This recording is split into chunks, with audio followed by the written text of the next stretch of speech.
Hello, everyone. Welcome back to the podcast. I have been so excited to sit down with you, do a solo episode on my new obsession, which is the subconscious mind, reprogramming the mind, looking at limiting beliefs.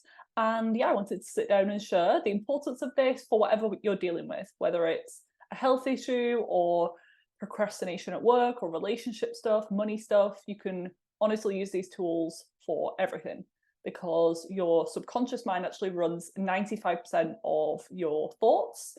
Only 5% is the conscious brains, the thoughts that you can hear and you pay attention to. That's only 5% of the story. And it's actually your subconscious that drives your behaviors, your actions, and that ultimately becomes your life. So super important, especially for chronic health issues. The power of the mind is fascinating. I don't even think we are we're just at the tip of the iceberg when it comes to understanding the brain. And from what we know, it's obviously mind-blowing, but there's still so much more to discover. So I'm excited for more of that science to come out over the years. But speaking of power of the mind and mind over matter, at the weekends, we're recording this at the end of September, a few weeks ago, and I did a skinny dip with about 1,000 people in the northeast of England at sunrise. So this was about 7 a.m. and woke up at 5. And yeah, but I never thought I'd do this. And it wasn't something that was ever on my bucket list, but it was something that my boyfriend really wanted to do. And I didn't know it was this regular thing in the northeast near to Newcastle. And then he was like, "Do you want to come along?" I was like, "Sure, go ahead." Not really thinking it through, but then when I was getting in the car at 6 a.m. to get to the beach, I was like, what am I doing? And I really wanted to turn back. I wanted it to sleep because I didn't really sleep well that night. But actually doing it was so invigorating and exciting. And I just felt part of this community, and everyone was having such a good time. And it was very cold, but my mind allowed me to enjoy the process and just know that it's a short-term pain for long-term happiness. And the rest of the day, I felt on top of the world. I felt so good. We did have a little bit of a mishap. So the thing that you would want to happen the least happened after that skinny dip. So we came out of the sea and we were gonna, because people were taking photos, we were gonna take a little cute picture of us from the back, just with our arms in the air, like everyone was doing. And we were planning on doing that. We got to where we thought our stuff was going to be, because the sea had swept us all the way to the left of the beach. We had to do a bit of a walk back, and we couldn't find our stuff because we realized that the flag that we were using as a reference point had been taken down. It was the only flag that had gone, and ours was it was a pirate flag, I think. So we were looking for this black and white pirate flag. Every other flag was still there and ours had gone missing. We didn't realize at the time that they actually had these little signposts with numbers, just so you know exactly which row you were on, but we didn't look at that. We just looked at the flag mistakenly, and yeah, couldn't find our stuff for about 10 minutes, which felt like an hour. And we were just walking around, and it was funny, but I was also I just gave up. I was like, this is my life now. I'm just a naked sea person. I'll just live at the beach. I'm not going to go back home. And we ended up being rescued by this group of women. They saw us, and I think they felt sorry for us. They're like our mums, and they gave us blankets, and people were trying to find our stuff for us, and we eventually found it. And by that point, we were absolutely freezing cold, so there was no way that we were going to do a picture. So we got a picture that was taken, I think, by the news. I put that in my email newsletter last month, and it was just an overall great day, and we couldn't stop laughing afterwards, after we'd warmed up and realized how ridiculous that whole situation was.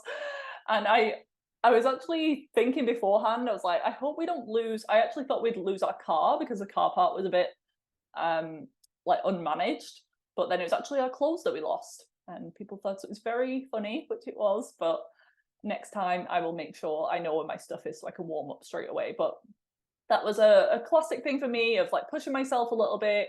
Didn't really want to do it. I wasn't self-conscious or anything. That wasn't the reason that I didn't want to do it. I was literally just tired, and I didn't want to drive to a beach in the middle of nowhere at 6 a.m. But actually doing it, I realized how great I felt, and it just has expanded my comfort zone now. That was a recent example from me. But towards the end of this episode, I'm also going to be sharing an exciting new offer that I have for you. It is a group program combining the physical and energetic / emotional components of healing. I'm going to give you a bit of the science and education to begin with in the episode, and then I want to share something that you can actually use to get you there. So there'll be more on that shortly, so keep listening. The reason that I'm recording this episode is to just really emphasize the importance of this work. I've been in the health field for, in general, with my own healing journey, over 10 years, but professionally and as a career for about, is it 7 years now? Yeah, about 7, 8 years, which is insane to think back. And I knew the importance of mindset somewhat, but it was never something that was emphasized massively at my college and my studies from what other people were saying. And I just found it difficult sometimes. I was like, and I want to think happy thoughts and I don't want to think these negative thoughts, but I just can't help it. So that was my body was physiologically imbalanced, and you need certain nutrients, so you need a lot of energy to make happy brain chemicals. So I physically couldn't make those happy brain chemicals, and your brain is automatically wired to the negative as a protective mechanism. We don't typically remember the good things as much. We typically remember the bad things, because if we're walking in the forest, we might have seen a cute, pretty butterfly, but it was that snake that we saw that we want to remember, because we want to remember where it was, what it looked like, in case it was poisonous and it killed us next time we went there. So that just shows how the brain filters out information as a protective mechanism, and it's just trying to conserve energy. And that's why it does the same things over and over again. It builds these autopilot habits just to keep our brain using as little energy as possible, because we still have that primitive caveman physiology, really. That's not really changed too much. So the body is really wise and will do the least amount possible when it has the chance. And I was working with clients for a long time, and I was the type of practitioner to begin with who someone would tell me they're struggling with something. I was like, right, great, I can definitely help you with that. Here's the diet to follow. Here are the supplements. Off you go. Let's chat again in 6 weeks. And then the person would come back and tell me that they've not done it. And I'd be like, why? Like, why is this person? I literally couldn't understand, because whenever someone told me to do something for my health, I would do it, and I'd ask for more. But like, what else can I do? But now I understand there's many different personality types. People have been through different things. Some people have way more trauma and limiting beliefs than I do. I definitely have some, and I've had to work on a lot. But my biggest stressor in life was the health stuff.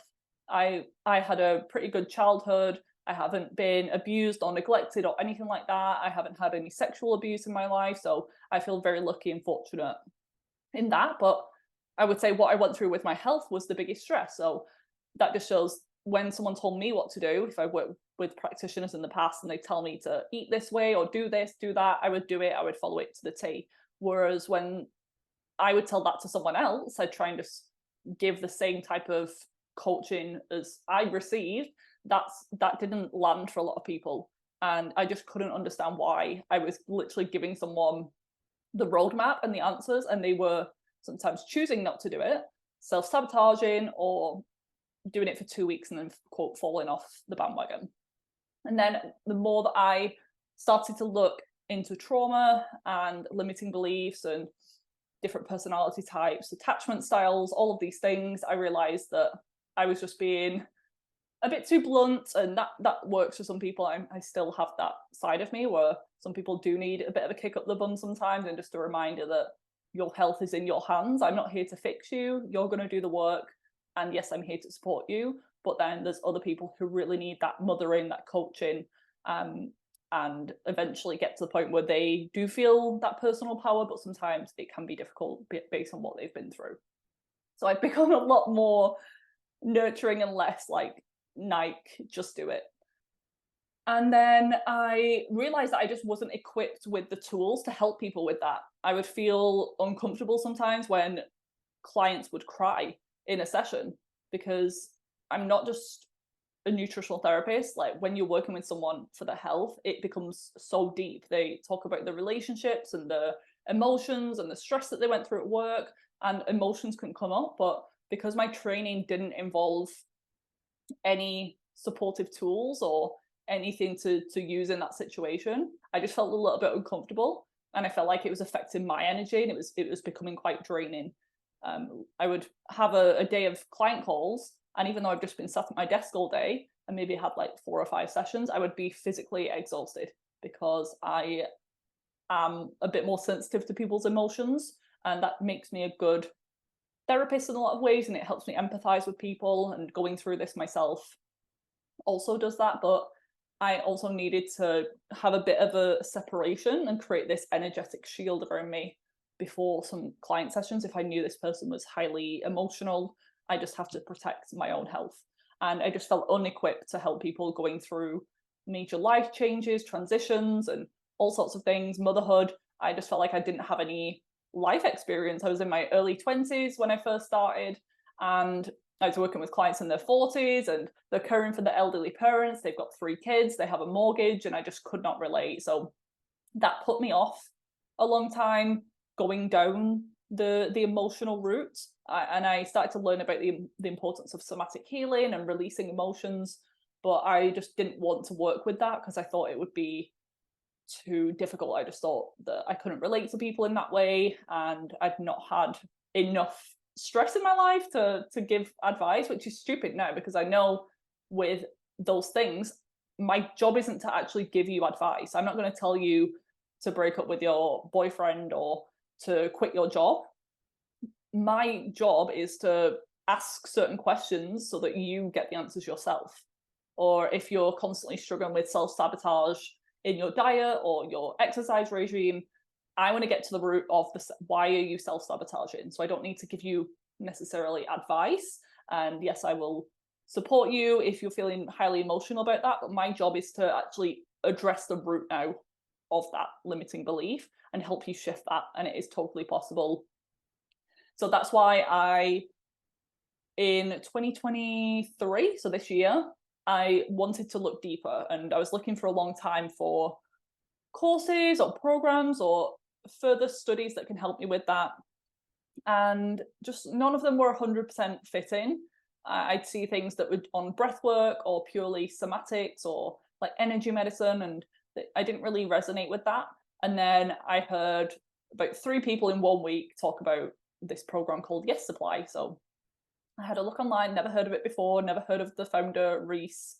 And once I looked into it, I was like, this is it. This is perfect, because it was talking about the mindset and subconscious rewiring and all of that, but also manifestation and law of attraction and NLP, things that I absolutely love and have been obsessed with even before my health issues. I was always into like personal development, but even more so recently. So I did the Yes Supply method. I think it was like a 5 or 6 month certification in total. Absolutely love my time. If you are a coach or you want to become a coach, you want to do some of this stuff and look deeper into Yes Supply, I'll put my link in the show notes, my referral link, and you can absolutely ask any questions that you have about the certification. If you're interested, I would love to give you my honest advice. And as an overall, I loved it, and I would highly recommend if you're interested. And now I feel like I am way more equipped to help people on the emotional level. And I've already been implementing these techniques that I've learned and done some sessions with clients who I've been working with for a while, some of them, and they had improvements because it's a 2-way street. We have to work on the physical and the energetic emotional for full healing. So these clients I'd been working with for maybe a couple of years, we'd done all the physical stuff, they were feeling maybe 70-80% better. And then I've done a session with them on emotional freedom technique, tapping. We've done some time techniques where we've allowed them to go back in their subconscious and release the roots of their anger or embarrassment. We have done hypnosis, and I've created a track for them to listen to every day to rewire their mind. And now they have like turned a corner and they're doing so well. For them, that was the missing puzzle piece that they hadn't identified as a healthy person. They were still identifying as a sick person, an acne sufferer, an endo warrior, a chronic fatigue sufferer, victim mentality. It's honestly so common, and we want to get to the root of that, because if not, this is why things can get so difficult. Things can be stuck, or sometimes we get short-term relief, but long-term it just comes back, and we end up in these phases where we're feeling good, and then we crash, and then we keep having flare-ups, we keep having relapses with our symptoms, and that's not normal. I feel like a healthy body should be stable and be able to be resilient, and when we go through times of stress, it doesn't completely knock us down and derail all our efforts and set us back to square one. That's the ultimate goal. So I learned things like life coaching, asking specific questions. I learned NLP, so using things like using the language of the mind, which is in analogies and pictures and less words. It's more pictures and visuals. We did things like time techniques, like I said, going back into your past, into your memory, sometimes into your past life. It can happen. So some people come into this world already struggling with anxiety, or this generational trauma has been passed on, and they just always have been an anxious person, and they actually don't understand why that is. And we've done all the gut healing that could have an impact on their brain, and they're just not feeling 100%. So sometimes they're carrying this generational trauma, this baggage, and that's been proved now in the science that it can be passed down generation to generation. Sometimes it's actually the behaviors that are passed down. So with obesity, it's not necessarily a genetic condition. It's more of your eating styles being passed down. Maybe your thyroid issues have been passed down from your mum. But with things like generational trauma, it has been shown now it can affect the genetic code, and it can manifest in your body. I mean, your body was in your grandmother's body at one point, because you were in your mother's ovaries as an egg, and as your mother was growing in the womb, which is mind-boggling, but it even goes past that. And I've really learned that your brain is plastic. There's this thing called neuroplasticity. We used to think that our brain was just set in stone, and if we've had a brain injury or if we've had trauma, we're basically just going to be stuck that way. Or someone with anxiety, they're just wired that way. They're always going to be prone to it, and it's just something that they have to manage, which is absolutely false. You can get rid of things like anxiety and depression for good, and we want to start seeing them as symptoms of deeper problems, but not the problem itself. What happens to us under the age of 7 in particular really affects our subconscious mind. So the experiences that we have, the messages that we receive from our parents, from our schooling, our brain is soaking it up like a sponge. This is why it's extremely important, if you are a parent now, or if you're going to be a parent in the future, be really mindful of what you're saying around your children. We can't be perfect, but if we're actually aware that it's important, and kids aren't stupid, they pick up on our energy, they know what's happening, and they're very wise, and it's affecting the subconscious mind. So your conversations around money, your conversation of what it is to be masculine or feminine, that can affect us into our adulthood, and we can actually go back and rewire that. But why don't we just start by not doing that in the first place if we can help it? So things like money, if you were constantly fighting about money with your partner, or your parents were doing that, or if they were always really tense around money, you might think it's a bad thing. You might think that money causes arguments, or money breaks up families. If maybe your family came into money and they lost it straight away, you could think that money doesn't stay around. It's something that we need to hoard, or something that we need to get rid of straight away, just in case people ask for money or rely more on us for some things. So it affects our money beliefs. And like I said, with your perception of the feminine and the female body, a lot of women now are more in their masculine energy, because that's what was drilled into our mothers a lot of the time, and grandmothers. So if you, what you see from your mother is basically your perception of the feminine. So if your mum was always very emotional, she'd always like bottle up her emotions, she was a people pleaser, she put everyone else's needs first, you might feel like the feminine is weak and not desirable. Like, I don't want to be like that. I want to be more like my dad, who goes to work, doesn't really have to deal with the emotional stuff, like is helpful but isn't neglecting his health in the meantime. So you might want to be more like your dad than more of the masculine. Or your perception of the masculine is how you perceived your dad to be. And if he wasn't in the picture at all, you might think men are unavailable, or you're not able to be loved by men. Or if your dad was very abusive to your mum, you might think men are like that. And we often get drawn to that with the partners that we choose in adulthood. We can also swing the other way. So some people become exactly like their mum, exactly like their dad, or complete opposites to that, where they're like with the mum example. Instead of being a people pleaser and following in her shoes, you might go the complete opposite way, where you're so selfish and you don't care about anyone, and maybe you don't want to have kids because you don't want to pass that down to your children as well. So there's so many layers and so much depth into this. And then the word subconscious itself, it means that it's below consciousness. So if you're thinking now, I don't really know what my subconscious beliefs are, that's totally normal. It's because it's our shadow. We can't see our own shadows. And we can use certain techniques to actually bring them up. So you don't even need to know what the initial root was. If you do, that's helpful. So if you remember the very first time that you felt shame or you felt not enough, we can definitely go back into that moment and release that feeling. And that can have a knock-on effect on all of the future events that you felt after that. But sometimes you don't actually need to go back into that experience, because that can be off-putting to a lot of people. If they've had some significant trauma, they don't necessarily want to relive that. They don't want to go back, and that's why they completely just put off doing the trauma work. But just know that it can be done even without revisiting that experience.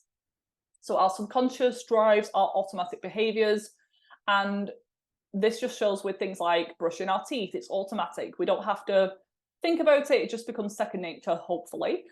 And as much as we don't want to do it some nights, we're exhausted, we just want to get in bed after a night out, we still do it, or we still do it the majority of the time. And things like driving becomes automatic because you've just done it over and over and over again.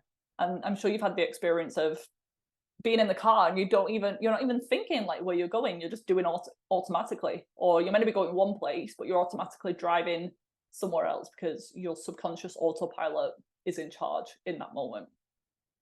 So this repetition can create both good and bad habits. So if you have constantly turned down social invitations, not raised your hand in class, you have always been the shy one at school or told that you're the shy one, that's just going to become a thought, a limiting belief, a identity. And it can all be also on the good side. If you, since you joined the gym when you were 16, you've just been to the gym every other day, and this has just become a habit, that can actually become your identity. The more that you do it, it just becomes second nature. You roll out of bed, put on your gym stuff, and you're out the door. And it's not this battle every morning. Shall I go? Shall I not? Shall I go later? You just do it. So this is the part that we want to get to with healing. We don't want to identify any longer with being sick, or we don't want to have the belief that being feminine and having a menstrual cycle is a negative. We want to first identify what the problem is, then we want to shift away from that. So the beliefs are just thoughts that we've thought or been told over and over again. Can be positive or negative. And then what our brain does is it finds evidence that that belief is true to back up the belief even further. So it's like Tony Robbins talks about it a lot, this three-legged stool, and our belief, like if we keep finding examples of that belief being true. So if someone believes that they're a shy person, then if they go to an event and nobody talks to them, they're like, that's because I'm a shy person. And then they start adding legs to that stool and they start like setting it in stone. And that is how our identity is formed. And Tony Robbins also says that the strongest force in the universe is a human being living consistently with his identity. And I love that quote, and I talk about it quite a lot. So this basically means that the strongest goal of the body, one of the strongest goals of the mind, is to stay true to the identity that you've given yourself, just to confirm and back up that belief is true. So if you have an identity that you have chronic illness, you have an identity that you have bowel disease, or you're a migraine sufferer, or you have endometriosis, or you're a PCOS warrior, whatever, your brain is going to keep giving you examples of that and giving you proof and reasons why you're true. Because the brain loves to be correct and right. This is why we need to work on this subconscious mind, identity piece, and beliefs for healing. So if you believe that it's bad to have horrible periods every month and you believe that it's normal, you're going to experience that. If you believe that you're stuck with chronic illness and that you'll never heal, you probably won't. If you identify as an anxious or overweight person, you're probably going to stay that way. This is what needs to change, and this is why people struggle with the motivation, the willpower, and they just don't see the results when they're purely trying to change the physical, like I was doing for so long. Just doing the supplements, diet changes, doing the meditation, taking the supplements, avoiding toxins, that's all great, but we actually need to go deeper. So in my experience, I, a few years ago, really realized that I had so many behaviors that were just fueling and promoting the fact that I was sick. So I needed to stop so much research. I would spend hours on YouTube, deep dives into blogs and like these websites like Reddit, and just looking at all these conversations, like this one person's experience healing something, and I was like, I'm just going to copy exactly what they did. I needed to stop talking so much about my health issues, which is pretty challenging when you're a practitioner and you're on podcasts and people are asking about your health history, or you're trying to relate to a client by telling them you've been there as well, but you don't want to talk about it too much. So I did the best that I could with that. And there came a point where I got tired of the health world and talking about nutrition all the time, because it was my job and I loved it for a long time. But when you're also trying to heal your body, and you finally do, there comes a point where you're like, right, let me just have a bit of a space away from protocols and supplements and learning about like blood sugar regulation and insulin. There was just so much going on in my brain constantly. I just needed to stop and go completely off health podcasts and books and social media accounts. I unfollowed people, I muted people, and instead I read fiction books. I listened to comedy podcasts, audiobooks. I followed dog accounts, I followed home decor accounts, personal development stuff instead. I also needed to stop declining invites to places. I was getting a little bit annoyed that people was like not asking me to go places anymore, and I felt really bitter for a long time, like losing friends and all of that. But it was actually my own fault, a lot of it. I was turning down invitation after invitation, so obviously there comes a point where people are just going to stop asking, and sometimes I'd just decline in case I felt bad. I didn't even know, like maybe that day they asked me, I felt good, but I was like, oh, maybe on Saturday I'll have some breakouts, or I'll have stomachache, I'll be really tired, so I'll say no. So what is that telling the universe? What is that telling your body? It's just attracting more of that in, and you're definitely not acting like the person who is healed. So we want to do that. We want to act as if it's the whole law of the universe, like attracts like. So if you're radiating on this positive, healed, happy, grateful energy, you're going to attract more of that in. Whereas if you're in that victim mentality, negative, pessimistic, like survivor states, then you're just going to add more of that into your life. I really got into the personal development around that time and started to read more, and I learned how your words matter. So your language patterns, both what you say to yourself in your head and out loud. If you are constantly scanning your body for symptoms, or you're telling yourself in the mirror that you look horrible because your skin's breaking out, or no one's going to find you attractive because you're 20 pounds overweight and you want to be leaner, which is fine, by the way, if it is becoming a problem, then that's not really promotive to healing. Would you speak to your friend like that, your sister like that, your daughter like that, if she was going through something? And we can't just be Pollyanna about it and just like, oh, everything's fine. Like if you are struggling, then you want to release that emotion and feel how you're feeling. That's not what we're talking about, just pushing it, sweeping it under the rug. But we just want to rephrase things. So instead of looking in the mirror and saying, I'm totally healthy and happy and I love my life, if you don't feel like that and you're having a bad day, you would say something instead like, I am working towards happiness, or every day I am feeling better and better, or in small ways my body is healing. Just little things like that. So it's still true, it's still believable, but it's not completely lying to yourself if you really don't believe that. Some people do benefit from saying things like, I'm healed, I'm happy, I'm healthy, my hormones are balanced, all of that, even if they're not, because the brain can start to believe that with repetition. Whereas there might have to be this bridge step where you just do like an in-between. So I'm working towards this, or every day I am becoming this person, or I feel how I'm feeling, but I know that everything's going to be okay, and just talking yourself down from this like high anxiety state. Okay, so this is going to apply to anything that you're dealing with. I always believe that there is a physical and energetic component to any symptom or any condition, whether it's a headache, fatigue, fertility issues, weight gain. I bet you're now wondering, how do I shift the subconscious mind after like telling me all of this? And I've mentioned some tools before, like EFT, emotional freedom technique, also known as tapping, is amazing. It's one of my favorite tools. Hypnosis. I'm a hypnosis certified practitioner now, and the results that I've been seeing are amazing in just sometimes a few sessions, but for the best results, we want to do hypnosis daily, at least until you're feeling good. And the key times are in the morning or before bed. That's when your brain is most receptive to this information. It's the most kind of malleable. We do things like neural energetic recoding. We want to start changing our behaviors and acting as if, because of that like attracts like, law of the universe. We want to do affirmations, and just repetition is key, especially when combined with all of the other things. That will help to identify the limiting belief and eliminate it with those tools.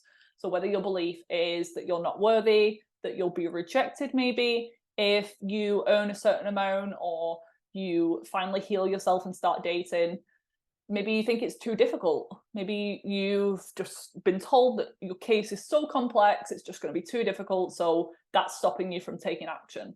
Maybe you think that it's going to be too complex, your situation is just too much and it's just overwhelming, so you just not start at all.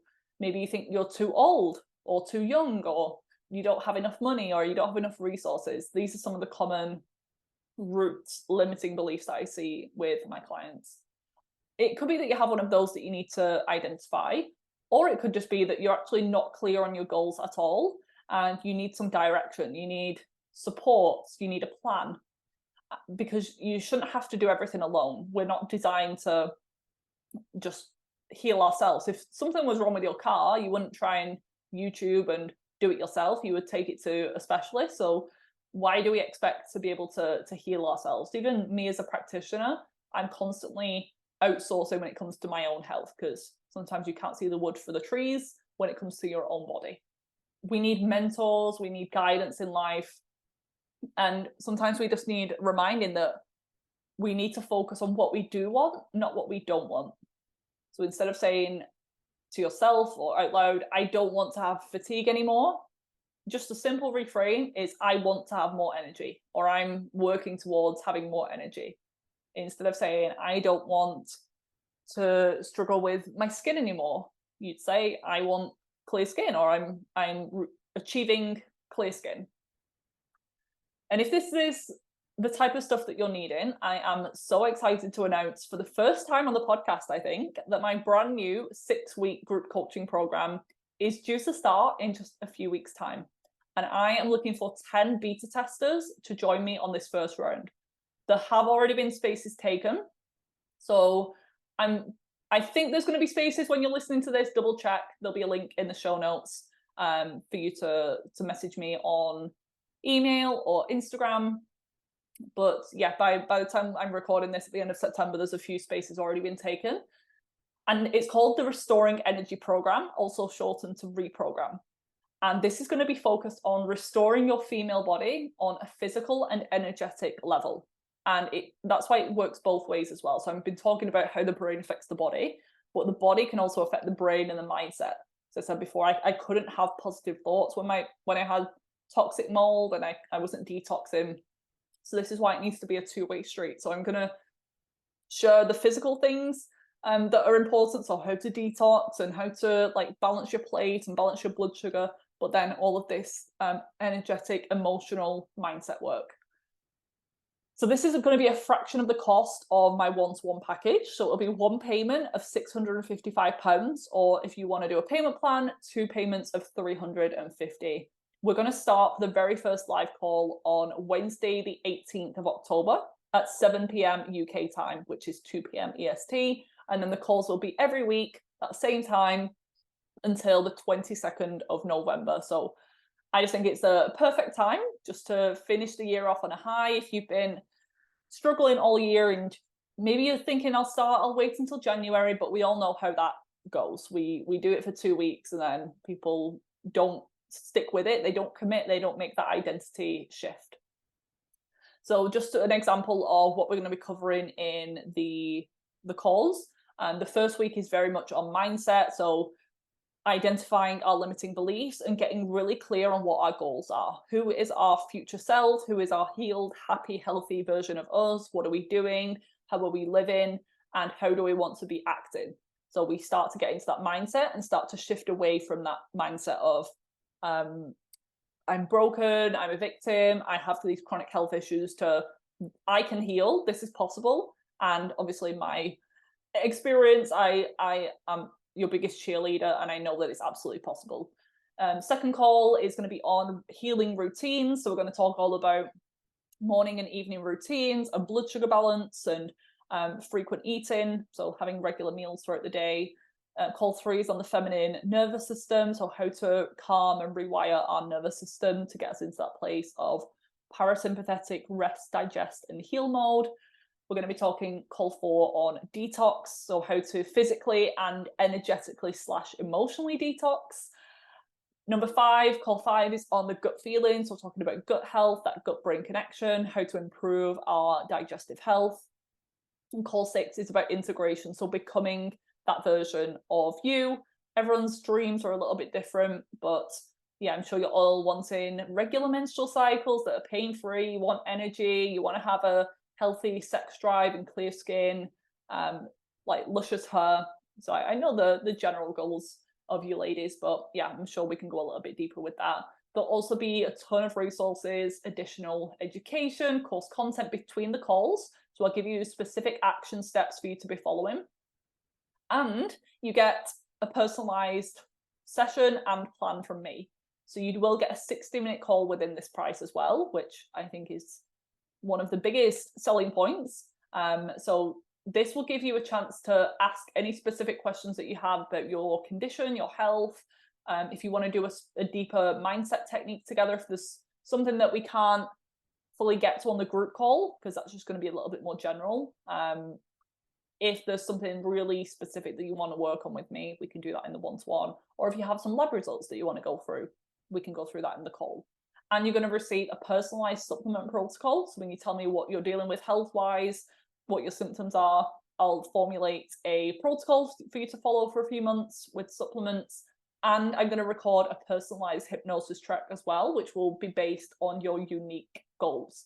So if you really want to wire in the beliefs about weight loss or clear skin, or you want to do something with your career, we can absolutely do that in the hypnosis track. And if you listen to that every day for a month, honestly, the results are amazing. Plus a Telegram community page. So you're going to get so much support constantly through that entire 6-week process. You can connect with the other ladies in the group, make some friends, share your wins, ask any questions as we go through. So you'll constantly have access to me throughout that time. And yeah, I think it's just the perfect time. It's the lowest price it's ever going to be. And you can get started on your healing journey now instead of procrastinating, self-sabotaging, and waiting until next year. I'm going to put the link to my email and Instagram in the show notes. So if this is calling you, this is truly a holistic program, and I'm going to be sharing all of the tools and techniques that I use with my one-to-one clients that provide life-changing results. If you have any questions at all, please let me know. And I'm looking forward to hopefully seeing you at the very first live call on Wednesday, the 18th of October. Thank you so much for listening today. And I hope you find this information valuable because it can honestly change your life for the better. So enjoy the rest of your day. I really hope you enjoyed this episode. If you did, I would love for you to leave me a rating and review on your podcast app, as this helps to support the show and it allows it to reach more people with this valuable information. Come and say hi over on Instagram. I'm at Viva Natural Health. And if you haven't already, check out my website, vivanaturalhealth.co.uk, for tons more free resources and to discover how I could support you further. I currently offer one-on-one consultation packages if you want my top level support, then more affordable group programs and self-paced online courses. So there really is something for everyone. Enjoy the rest of your day, and I'll see you back here next week for another episode.